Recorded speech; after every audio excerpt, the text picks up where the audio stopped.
Tara, sama kayo sa trip ko. In this video, biyaheng Bulacan tayo. Dito nga tayo maglilibot ngayon sa lungsod ng Malolos. Ang Malolos ang kapital ng Bulacan. Ito din ang makasaysayang lugar ng Constitutional Convention of 1898 na naging daan upang mabuo ang First Philippine Republic na pinangunahan ni Emilio Aguinaldo.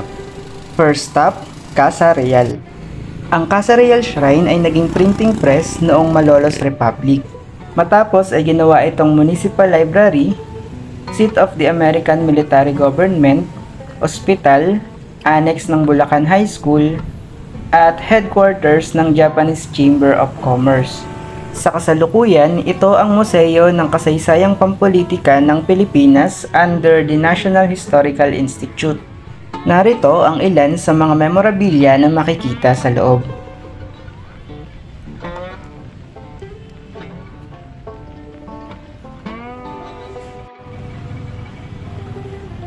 Maganda nga din ang pagkakagawa ng structure and well-preserved talaga. Nagkalat nga din dito sa kabayanan ng Malolos ang iba't ibang lumang bahay. Ito nga yung ilan sa mga nadaanan namin. Maya-maya pa nga, nandito na tayo sa Baraswain Church.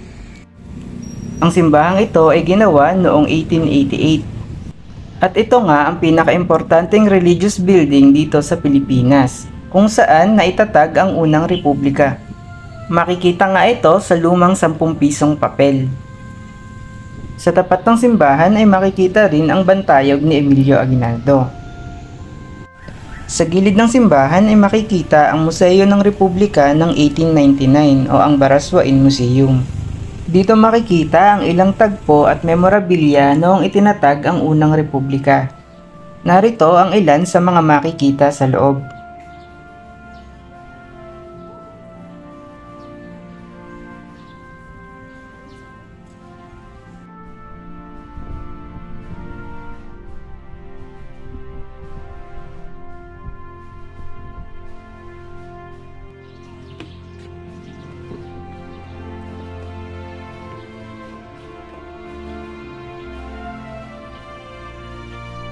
Ito naman ang loob ng Baraswain Church. Dito nga nagtipon-tipon sila Emilio Aguinaldo upang itatag ang unang republika. Bakit nga ba Malolos?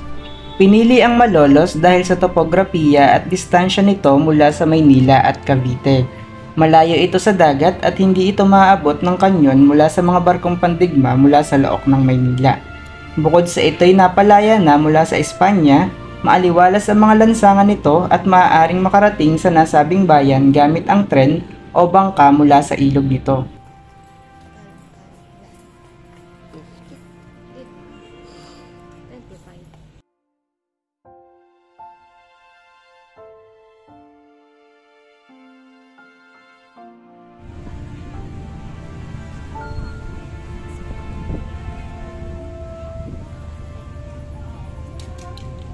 Naglakad nga ulit kami pabalik ng kabayanan ng Malolos. Maya-maya pa nga narating na natin ang Malolos Cathedral. Sa harap ng katedral ay makikita ang Kalayaan Tree. Sa ilalim nito ay makikita ang monumento ni Gregorio del Pilar, General Isidro Torres, Don Pablo Tecson, Padre Mariano Sevilla, and Doña Basilia Tantoco. Sinisimbolo nito ang pagpupulong ng mga lider at mga revolusyonaryong Bulakenyo.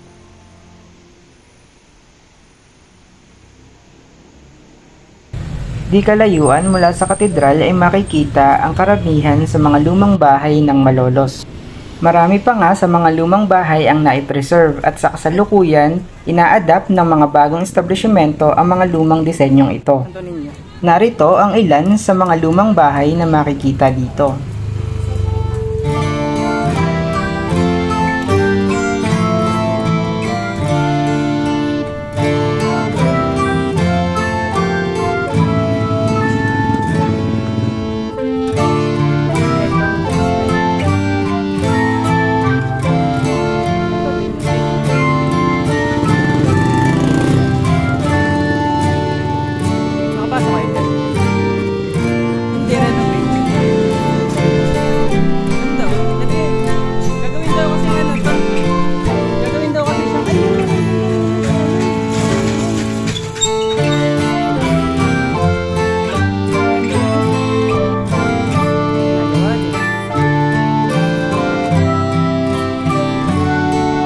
Napansin nga din namin na kabi-kabila ang renovation na ginagawa dito. Maaari nga ding pumasok sa ilan sa mga bahay na ito, mangyaring makipag-ugnayan lamang sa may-ari o kaya sa nagbabantay.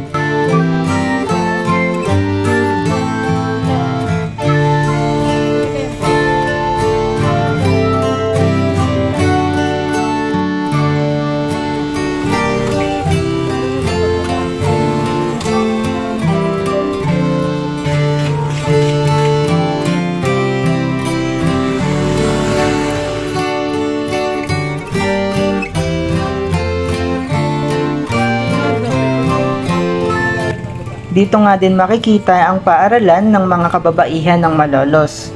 Sila ang mga kababaihang sinulatan ni Dr. Jose Rizal.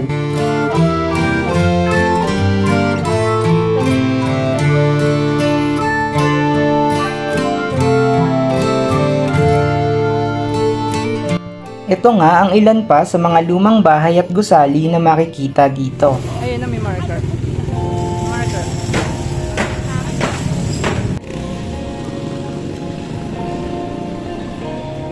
Nasaan marker mo? Ha?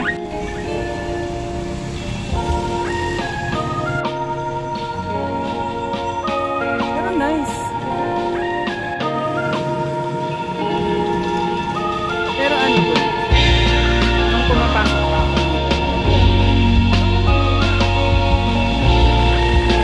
Thank you for watching and see you on our next trip.